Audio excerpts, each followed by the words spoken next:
सो कल मैंने इंट्रोडक्शन दे दिया था सब्जेक्ट्स का, वेटेज भी बता दिया था, सिलेबस पे भी डिस्कस मैंने कर रखा है जी। आज हम सब्जेक्ट स्टार्ट करने जा रहे हैं। तो सबसे पहला जो टॉपिक है हमारे पास, सारा कुछ बेसिक से होगा, कोई सा भी क्वेश्चन छूटेगा नहीं आपसे जब आप पढ़ने जाएंगे। तो सिंपल स्ट्रेस एंड स्ट्रेन, बहुत सारे क्वेश्चंस हम बनाएंगे ही और सीट तो सॉल्व करेंगे ही, साथ ही साथ टेस्ट भी हम ले लेंगे। 2-3 टॉपिक हो जाने तो फिर एक टेस्ट कंडक्ट करा देंगे आपके लिए। सिंपल स्ट्रेस एंड स्ट्रेन, ये जो टॉपिक है वो बेसिक टॉपिक है और जितने भी सब्जेक्ट्स आगे आएंगे इस मॉस सब्जेक्ट्स में, उसके लिए ये जितने भी इसके अंदर टॉपिक्स दे रखे हैं उसको जानना इंपॉर्टेंट है। ठीक है जी, ठीक है। इधर देखिए, फिर लिखना चालू कीजिएगा। जब मैं बोलूँगा लिखने के लिए तभी लिखना, अभी से मत लिखना। यहाँ तक विजिबल है क्या राजन? यहाँ तक ठीक है। इधर आइए। सबसे पहला जो टॉपिक है, जो सबसे पहला जो टर्म है स्ट्रेस, आपको पता होना चाहिए, होप सो आपको मालूम भी है। स्ट्रेस होता क्या है, कल हम डिस्कस कर पा रहे थे। किसी भी चीज़ पे जब हम लोड लगाते हैं, एक्सटर्नल लोड लगाते हैं, तो वो एक सर्टेन लोड में ही ब्रेक होता है। दैट मीन्स आप जिस चेयर में बैठे हैं उसको अगर आपको तोड़ना है तो आप जितना भी आपके पास शक्ति उससे आप नहीं तोड़ सकते। आप लोड तो लगा रहे हैं लेकिन वो ब्रेक नहीं हो रहा है। लेकिन एक सर्टेन लोड, एक मतलब एक लोड से वो टूट जाएगा। तो जब अभी आप लोड लगा रहे हैं वो टूट क्यों नहीं रहा? बिकॉज उस लोड को वो क्या कर पा रहा, रजिस्ट कर पा रहा। जो चेयर, वो जो टेबल, जिस भी टेबल के जो मटेरियल है उसका जो मॉलिक्यूल्स है, उस जो एक्सटर्नल लोड है, जो अप्लाइड लोड है, उसको क्या कर पा रहे हैं, रजिस्ट कर पा रहे हैं। तो जब भी किसी बॉडी पे एक्सटर्नल लोड या अप्लाइड लोड लगता है, वो जो मटेरियल है जिसमें हम लगा रहे हैं उसके जो मॉलिक्यूल्स हैं, अंदर की बात हो रही है, मटेरियल के अंदर की बात हो रही है, मटेरियल मॉलिक्यूल से मिलकर बना है। तो सारे मॉलिक्यूल जो है वो इंटरनल रेजिस्टिंग फोर्स क्या करते हैं, ऑफर करते हैं। किसके अगेंस्ट? एक्सटर्नल लोडिंग के अगेंस्ट, अप्लाइड लोड के अगेंस्ट। जब भी किसी बॉडी पे एक्सटर्नल लोड लगता है ना, जैसे कि मैं आपको धक्का दूंगा, आप उसको रजिस्ट करेंगे ना। क्या पता आप ना करें, सर धक्का दे रहे, चलो धक्का ही ले लेते हैं तो लेकिन आपका कोई फ्रेंड अगर धक्का देगा, आप उसको रजिस्ट कर पाते हैं, लेकिन उसका पावर अगर ज़्यादा है तो आप उधर ढकेल देता है, वो आप नहीं रजिस्ट कर पाते, है कि नहीं यार? कोई छोटा मोटा है तो रजिस्ट कर लेते हैं। छोटा आपका भाई है, छोटा वाला, वो क्या ही धक्का दे पाएगा? छोटा बच्चा है 2 साल का, वो आपको धक्का दे रहा है, धक्का दे लेगा क्या? नहीं दे पाएगा। So what is this stress? Is internal resisting force, that's all. Internal resisting force. ये कब आएगा बॉडी पे? Internal resisting force. Internal resisting force ही क्या है? स्ट्रेस है। जब बॉडी किससे सब्जेक्टेड हो, ये बॉडी जो है वो किससे सब्जेक्टेड होता है? किससे सब्जेक्टेड होता है? Applied force. अप्लाइड, कोई फोर्स अप्लाइड हो रहा है, या फिर क्या बोले हम उसको, एक्सटर्नल फोर्स। बहुत बेसिक चीजें हैं, ये तो हमको पता ही होगा, ध्यान देना। मैथमेटिकली स्ट्रेस को कैसे डिफाइन किया था, ध्यान देना। अभी हम स्ट्रेस के टाइप में आएंगे। जनरली आपको स्ट्रेस सिग्मा से दिखता है, एक जगह टाउ से भी दिखेगा, उस पर हम चर्चा करेंगे भी, ध्यान देना। मैथमेटिकली अगर हमको बताना है तो स्ट्रेस कैसे लिखेंगे, ध्यान देना। इधर देखो, ये सपोज हमारे पास बार है, ये पहला यूनिट में तो बार बहुत बार आएगा, है ना, बार बार आएगा, ध्यान देना। ये सपोज कोई हमारे पास बार है, बार मतलब छड़, ध्यान देना, जिसका डायमीटर कितना है, सपोज d है, जिसका लेंथ सपोज l है। ये क्रॉस सेक्शन है जी। इस बार का क्रॉस सेक्शन कैसा है? Cross section circular. अभी आपको क्या पता, कुछ भी नहीं मालूम, आपको प्रोजेक्टेड एरिया नहीं मालूम, आपको सरफेस एरिया नहीं मालूम, क्रॉस सेक्शनल एरिया नहीं मालूम, सब कुछ क्लियर होगा धीरे धीरे। ये जो है, ये क्या है? Cross sectional area. ये अगर इस पूरे ये वाले आउटर लेयर पे अगर मैं बात करूंगा, ये क्या है इसका? Surface area. जब फ्लूइड मैकेनिक्स आता है तो इस पे बात करते हैं, क्योंकि फ्लूइड इसके चारों ओर रहता है ना। जब भी अभी हम मॉस में रहेंगे तो हम कहाँ, किस पे बात करेंगे? ये क्रॉस सेक्शनल एरिया। इसका क्रॉस सेक्शनल एरिया कैसा है? इसका रेक्टेंगल, रेक्टेंगल है ना, रेक्टेंगल है इसका क्रॉस सेक्शनल एरिया। और ये जो अभी हम बनाएंगे, ये सपोज मार्कर है हमारा, ये मार्कर का क्रॉस सेक्शन कैसा है? सर्कुलर। तो ध्यान देना, लोड हम कहाँ लगा रहे हैं, ये क्रॉस सेक्शनल एरिया है, क्रॉस सेक्शनल एरिया। बिल्कुल बेसिक से बता रहा हूँ सारी चीजें, ध्यान देना। ये इसका एक्सिस है, क्या है इसका? एक्सिस। अभी इसमें एक्सिस को आराम से समझेंगे, एक्सिस को ध्यान देना। एक्स एक्सिस किधर होता है, वाई एक्सिस किधर होता है, जेड एक्सिस क्या होता है, धीरे धीरे हम सारी चीज़ों को समझ लेंगे। जैसे कि अभी मैं बार बना देता हूँ, जैसे ये अभी आपको दिखा था, सपोज लाइक दिस, इस तरीके से। तो ये जो बार है इसका क्रॉस सेक्शनल एरिया कैसा है? क्रॉस सेक्शनल मतलब क्रॉस सेक्शन दिख कैसा है, उसका शेप कैसा है? इसका शेप कैसा है? सर्कुलर। और इसका कैसा है? रेक्टेंगल, ऑब्वियस की बात है ना। कभी कभी स्क्वायर भी देता है, स्क्वायर मतलब दोनों सब साइड बराबर है। तो बेसिक सारी चीज़ें सर, ये तो बहुत बेसिक है। हाँ तो मैं बता दो रहा आपको, सब कुछ बेसिक से ही बताऊंगा, ध्यान देना। ठीक है जी, ये क्रॉस सेक्शनल एरिया है। तो जो लोड लगता है, अभी मैं लोड ही के बारे में समझना है, धीरे धीरे समझाऊंगा, लेकिन एक एक करके नहीं दूंगा, धीरे धीरे समझाऊंगा, ध्यान देना। जो लोड आपके पास लगता है, ये एक्सिस है, एक्सिस पे लगता हुआ दिखता है, ध्यान देना। ये कौन सा लोड लगा रहा हूँ जी मैं? लोड कैसा, नेचर क्या कर रहा है, इसको क्या करना चाह रहा है, इस बार को ये खींचना चाह रहा है, एलोंगेट करना चाह रहा है। तो ये कौन सा लोड है जी? टेंसाइल लोड है। इसको क्या बोलते हैं? Tensile load. टेंसाइल लोड वो लोड जो किसी भी बार को क्या करना चाहे, एलोंगेट करना चाहे, खींचना चाहे, लंबा करना चाहे, तो वो लोड क्या कहलाता है? Tensile load. वो लोड जो किसी बार को क्या करना चाहे, कॉन्ट्रैक्ट करना चाहे, छोटा करना चाहे, वो लोड क्या कहलाता है? Compressive load. चलिए तो बहुत बेसिक है। हाँ मैं सब बेसिक से ही बताऊंगा, बस आप समय मुझे दे दीजिएगा, सब कुछ क्रिस्टल क्लियर कर दूंगा। कंप्रेसिव लोड, ठीक है जी। स्ट्रेस क्या होता है? Stress is internal resisting force.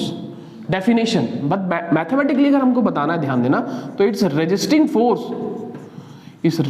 Force per unit resisting area. ध्यान देना, अब इधर समझो, इधर ध्यान देना। इसको बार को जब तुम तोड़ के देखोगे, ब्रेक करके देखोगे इसको, जैसे यहां से मैं ब्रेक करना चाह रहा हूं यहां पर, तो ध्यान देना कुछ इस तरीके का अपन बना ले।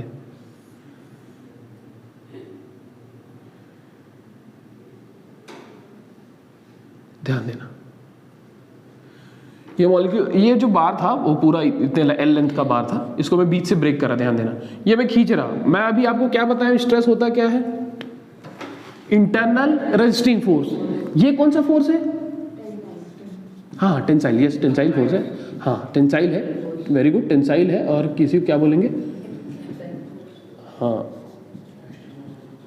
ठीक है जी। इधर देखिए, जब मैं इसको बीच में कहीं से भी ब्रेक करूं, सर बीचों बीच ब्रेक करो, अरे कहीं से भी ब्रेक करो यार, कहीं से भी ब्रेक करो, तो इसमें होगा क्या, दिखेगा क्या? ध्यान देना, ब्रेक से यहां पर अगर इस क्रॉस सेक्शन में तुम देखोगे तो उसको रजिस्ट कर रहा होगा। जैसे ये इधर खींच रहा है तो ये फोर्स इधर लग रहा होगा, तभी तो रजिस्ट कर पाएगा ना। अगर यहां पर देखोगे, अगर सेम डायरेक्शन में फोर्स लग जाए तो ये इसका फ्रेंड बन जाएगा, तो रजिस्टिंग फोर्स थोड़ी ना होगा। ये अंदर डेवलप हो रहा है, ये किसके कारण डेवलप हो रहा है? ये जो फोर्स मैं बना रहा हूं किसके कारण डेवलप हो रहा है? मॉलिक्यूल्स के कारण, मटेरियल के मॉलिक्यूल्स के कारण। यही क्या चीज है? इंटरनल रजिस्टिंग फोर्स, जिसको मैं क्या बोलता हूं? स्ट्रेस। यहां पर अगर मैं देखूंगा ये इधर जा रहा, मतलब ये फोर्स किधर जाएगा? इधर। अरे रजिस्ट करेगा ना। ये जो फोर्स जनरेट हो रहा है, यही क्या फोर्स है? रजिस्टिंग फोर्स है। और ये जो एरिया है, एरिया कौन सा एरिया होगा? ये क्रॉस सेक्शनल एरिया होगा। अरे होगा कि नहीं होगा? तो ध्यान देना, समझो बात को। रजिस्टिंग फोर्स, तो यहां पर जब अभी आप देखते हो फोर्स अपॉन एरिया ऐसे लिख जाता है। ये एरिया मतलब ये जो आपका सर्कुलर एरिया है। अभी इसमें हम बात करेंगे इंजीनियरिंग स्ट्रेस क्या होता है, ट्रू स्ट्रेस क्या होता है। अभी तो थोड़ा ऊपर से देखो। Stress is what is the resisting force upon resisting area. Resisting force कौन सा? ये रजिस्टिंग फोर्स है, ये रजिस्टिंग फोर्स है। ये कौन सा फोर्स है? अप्लाइड फोर्स है। सर आप यहाँ पर रजिस्टिंग फोर्स लिखे हो और इसको रजिस्टिंग फोर्स बोल रहे हो, लेकिन जब आप मैथमेटिकल एक्सप्रेशन दे रहे हो तो ये जो P लिख दे रहे हो ना, P कौन सा फोर्स है? Applied force. तो ध्यान देना, मॉस का अजम्पशन है यार। सबसे पहली बात तो ध्यान देना, मॉस का अजम्पशन ये है कि आपका बॉडी ऑलवेज इक्विलिब्रियम में रहता है। बॉडी किस में रहता है?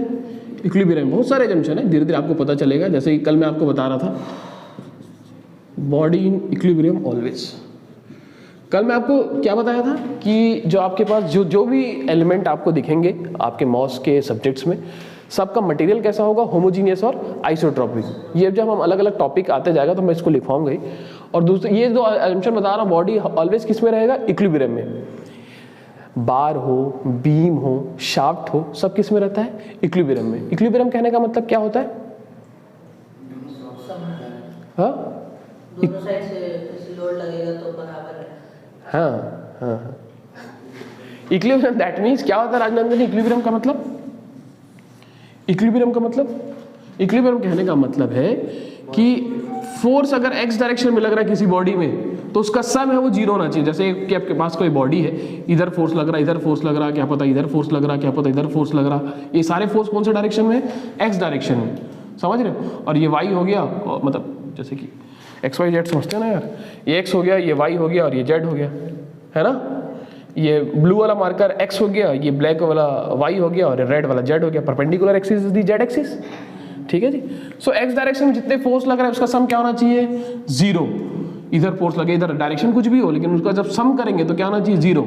वाई डायरेक्शन में जितने भी फोर्स लग रहे हैं, वाई डायरेक्शन में जितने भी वाई डायरेक्शन में फोर्स लग रहे हैं उसका भी सम क्या होना चाहिए, जीरो। जेड डायरेक्शन में जितने भी फोर्स लग रहे हैं उसका भी सम क्या होना चाहिए, जीरो। उसके बाद जितने भी मूवमेंट आ रहे हैं उसका भी सम क्या होना चाहिए, जीरो। ये फोर्स के कारण अगर उस बॉडी में मूवमेंट आ रहा है वो भी क्या होना चाहिए, जीरो। ये कौन सा कंडीशन है, ये पूरा क्या है, इक्विलिब्रियम कंडीशन है। हमको जनरली हम जो यूज करते हैं समेशन ऑफ एफ एक्स और समेशन ऑफ एफ वाई करते हैं। जेड डायरेक्शन में हम जनरली फोर्स को नहीं देखते हैं, क्यों, ये भी बात आप ध्यान रखना। मॉस में हम जितने भी बॉडीज को लेंगे, जो जो हमारे पास चैप्टर होगा, बीम होगा, कॉलम होगा, सबको हम क्या मानते हैं, क्या मानते हैं, टू डायमेंशनल बॉडी। ये भी आप ध्यान रखना। तो जो हम इक्विलिब्रियम इक्वेशन यूज करते हैं वो summation of F X, summation of F Y and summation of movement में खत्म हो जाता है कहानी। समेशन ऑफ एफ जेड बात ही नहीं करते। बार में जब हम बात करेंगे, फर्स्ट यूनिट पूरा बार पे चलेगा, उसमें फोर्स कौन से डायरेक्शन में लगता है, एक्स डायरेक्शन में, लाइक दिस। जब हम बीम में पहुंचेंगे तो बीम में जो आपके पास फोर्स लगता है वो कौन से डायरेक्शन में लगता है, वाई डायरेक्शन में। तो summation of F Y use करते हैं और समेशन ऑफ मूवमेंट यूज करते हैं, ठीक है जी। इधर आई स्ट्रेस जो सर आप लिखे थे, resisting force upon resisting area, ये फोर्स आप अप्लाइड फोर्स बोल रहे थे और ये जो फोर्स है अंदर आप दिखा रहे थे वो रेजिस्टिंग फोर्स बता रहे थे। लेकिन जब आप रेजिस्टिंग फोर्स लिखना है तो रेजिस्टिंग फोर्स का मैग्नीट्यूड नहीं लिख रहे हो आप, ये क्या लिख दे रहे हो, अप्लाइड फोर्स का। तो आप समझिए इसके पास कितने भी शक्ति हो इसके पास लोड को बियर करने का। मान के चलिए अभी आप जो लोड लगा रहे हैं, आराम आराम से समझते हैं, सब कुछ समझ में आए। मान के चलिए अभी आप लोड लगा रहे हैं 50 न्यूटन, कितना लगा रहे हैं, 50 न्यूटन। ये जो मटेरियल, ये जो बार है जिस भी मटेरियल का बना है वो बियर कर सकता है सपोज 120 न्यूटन। इसकी शक्ति कितनी है, 120 न्यूटन की है। 120 न्यूटन तक रजिस्ट कर सकता है। अभी आप लोड कितना लगा रहे हैं, 50। जब आप 50 लोड लगा रहे हैं तो रजिस्टिंग फोर्स कितना डेवलप होगा, 120 डेवलप हो जाएगा क्या, 110 डेवलप होगा क्या, नहीं। इसके पास शक्ति तो 120 की है रोकने की, लेकिन जब आप लोड, अप्लाइड लोड, आपका एक्सटर्नल लोड अगर 50 न्यूटन है तो रजिस्टिंग फोर्स भी कितना डेवलप होता है बॉडी के अंदर, 50 न्यूटन। समझ रहे। अगर आप इसको 40 न्यूटन का लगाएंगे तो यहाँ पर कितना डेवलप होगा, 40। 110 का लगाएंगे तो रजिस्टिंग फोर्स भी कितना डेवलप होगा, 110। 120 का लगाएंगे तो यहाँ पर रजिस्टिंग फोर्स कितना डेवलप होगा, 120। दैट मीन्स मैं ये बताना चाह रहा, जितना अप्लाइड फोर्स होता है उतना ही क्या होता है, रेजिस्टिंग फोर्स। समझ रहे हैं। इसीलिए आप जब भी आप देखते हैं stress is load upon area, तो जितना अप्लाइड लोड है वो, और जो एरिया कभी चेंज नहीं होगा, ये ओरिजिनल एरिया लिया जाता है। क्योंकि हम जो भी मॉस में जो भी स्ट्रेस लिखेंगे they all are the engineering stress, conventional stress, nominal stress. उसमें जो एरिया लेना वो कौन सा एरिया लेते हैं, ओरिजिनल एरिया। अभी इसको हम चर्चा करेंगे। तो stress is resisting force upon area, लेकिन ये जो फोर्स लिया जाता है वो अप्लाइड फोर्स ही ले लिया जाता है। क्यों, क्योंकि अप्लाइड फोर्स ही किसके इक्वल होता है, रेजिस्टिंग फोर्स के। ये बात तुमको समझ में आई कि नहीं। उसकी शक्ति कितनी भी हो रोकने की, इस बार की, लेकिन जितना आप लोड लगाओगे उतना ही क्या होगा, रेजिस्टिंग फोर्स डेवलप होगा, लोड अपॉन एरिया। ठीक है। एरिया कौन सा लिया जाएगा, रेजिस्टिंग एरिया सर। तो रेजिस्टिंग एरिया दैट मीन्स क्या, पूरे एरिया ही रेजिस्टिंग एरिया होगा। दैट मीन्स ये जो क्रॉस सेक्शनल एरिया जो दिया होगा वही एरिया ले लेना है, ठीक है ना।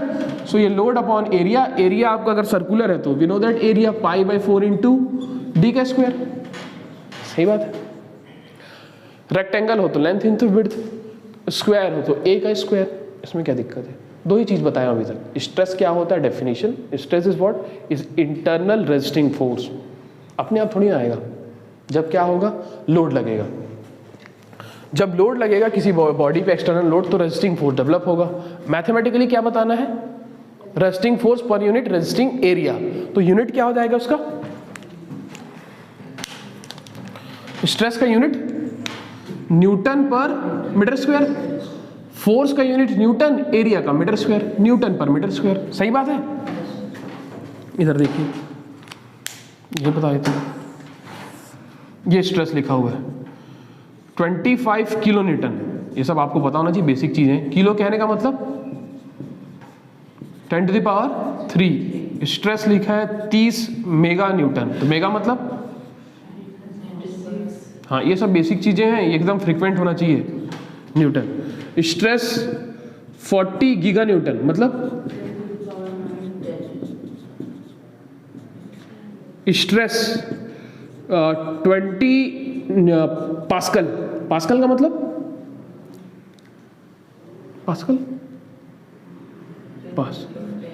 पास्कल मतलब 1 पास्कल इज इक्वल टू कितना यार, 1 न्यूटन पर मीटर स्क्वायर। बेसिक चीजें हैं, इसको पता होना चाहिए यार। 10 न्यूटन पर मीटर स्क्वायर। नहीं मालूम क्या इतना?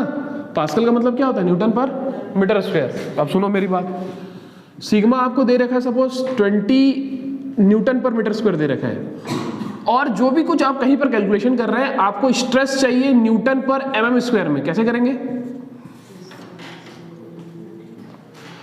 आपको स्ट्रेस, ये देखो यार, ये सब आना चाहिए आपको। आप समझिए बात को। एग्जाम तभी निकलेगा जब आपको सारी चीजें आएंगी, तभी एग्जाम निकलता है यार। आपको करना ही पड़ेगा, कोई शॉर्टकट नहीं है। आपको सारी चीजें आना ही पड़ेगा। आपको ये सब चीज अगर आप सोच रहे हैं, मतलब वो वहां पर परफॉर्म ही कैसे करेंगे? परफॉर्म ही नहीं कर पाएंगे। ये छोटी छोटी चीजें आपको अगर परेशान कर रही हैं तो आप जो है एग्जाम में परफॉर्म नहीं कर पाएंगे। ये जो परेशानी है ये सब फ्रिक्वेंट होना चाहिए। ये फ्रिक्वेंट तभी होगा जब आप ध्यान देंगे कॉलेज इस पढ़ते समय, प्रिपरेशन के समय ये सब फ्रिक्वेंट हो जाए। क्या पढ़ा रहे हो तो बताओ कितना हो। ये तभी अच्छा होगा जब आप चाहेंगे, है ना, और कैलकुलेशन करेंगे, क्वेश्चन प्रैक्टिस करेंगे, तब ये बहुत स्मूथ हो जाता है। अदरवाइज आप अच्छा परफॉर्म थोड़ी कर पाएंगे। आपको सब कुछ अच्छा करना पड़ेगा, अपना कंसेप्ट अच्छा करना पड़ेगा, न्यूमेरिकल अप्रोच, मेंटल एबिलिटी, तब एग्जाम क्रैक होता है यार। समझ रहे हो? सिर्फ थ्योरी पढ़ने से नहीं हुआ काम, है ना। आपके दिमाग को स्ट्रेस देना पड़ेगा, सोचना पड़ेगा और अच्छा करना पड़ेगा, शार्प करना पड़ेगा, तभी अच्छा होगा। और ये एक दिन का काम नहीं है, कोई कुछ बोल दिया एक दिन में ठीक हो गया। ये आता है प्रैक्टिस से, बार बार प्रैक्टिस करने से, सोचने से, तब अच्छा होता है ये चीज़, है ना। तो उसको समझ देना पड़ेगा। बताओ इसको कैसे करें? न्यूटन पर एम स्क्वायर कैसे करें? हाँ, कन्वर्ट करना है और क्या। मीटर को एम में कैसे कन्वर्ट करते हैं इतना पता होना चाहिए। बताओ। 1 मीटर इज इक्वल टू क्या होता है? 1000 mm, है ना। आपको बहुत सी ही मेहनत करने की नीड है। तो मीटर को चेंज करना है mm में, मतलब किससे मल्टीप्लाई करना पड़ेगा? हाँ, 10⁻³ बहुत ही बेसिक चीज़ है। और हम सब कुछ आपको पढ़ा देंगे, आप टेंशन मत लो। मीटर को mm में चेंज करना है। 1 मीटर को mm में चेंज किया तो 10⁻³, मीटर को mm में चेंज किया 10⁻³, लेकिन इसका क्या है? स्क्वायर है। सो ये न्यूटन हो गया, और ऐसा मैंने लिख दिया, दैट मीन्स ये किस में कन्वर्ट हो गया? mm स्क्वायर में, और ये न्यूटन है। सही बात है। सो 20 और ये हो गया 10⁶, दैट मीन्स 20 इंटू 10⁻, हम क्या लिख सकते हैं? -6, ऊपर चला गया, न्यूटन पर mm स्क्वायर। ये सब फ्रिक्वेंट हो जाना चाहिए। अब ध्यान दो, सिग्मा अगर आपको लिखा हुआ है 20 मेगा पास्कल, अब इसको कन्वर्ट करना है सपोज स्ट्रेस कि कितना होगा, आपको जरूरत है न्यूटन पर mm स्क्वायर की। क्यों जरूरत है सर? अरे यार क्यों जरूरत है? कि जब न्यूमेरिकल आएगा तो क्या पता जरूरत हो, वहाँ पर सारा कुछ डेटा mm में दिया हो। बताओ इसका क्या होगा? मेगा पास्कल, तो इधर देखो, mega pascal that means 20 mega मतलब 10⁶ होता है, पास्कल मतलब न्यूटन पर मीटर स्क्वायर। हमको चेंज किस में करना है? mm में। न्यूटन तो न्यूटन ही है ना, उसको कुछ छेड़ना नहीं है। मीटर की अगर हम बात करें तो मीटर को किस में चेंज करना है? mm में। तो ये सब आपको फ्रिक्वेंट हो जाना चाहिए। 20 इंटू 10⁶, मीटर को चेंज करना है किसमें? mm में, तो 10⁻3, और ये उसका स्क्वायर। सो 20 इंटू 10⁶ इंटू 10⁻⁻6 ना, 6 -6, तो ये कैंसिल आउट हो गया। मतलब आप ये तो हमको याद ही रहता है, और आपको भी याद कर लेना चाहिए कि अगर कोई भी चीज़ मेगा पास्कल में दिया हुआ है, अगर उसको किस में चेंज करना है? न्यूटन पर mm स्क्वायर में, तो एज इट इज हो जाता है। एज इट इज हो गया ना। 20 मेगा पास्कल ही क्या होगा? 20 न्यूटन पर mm स्क्वायर।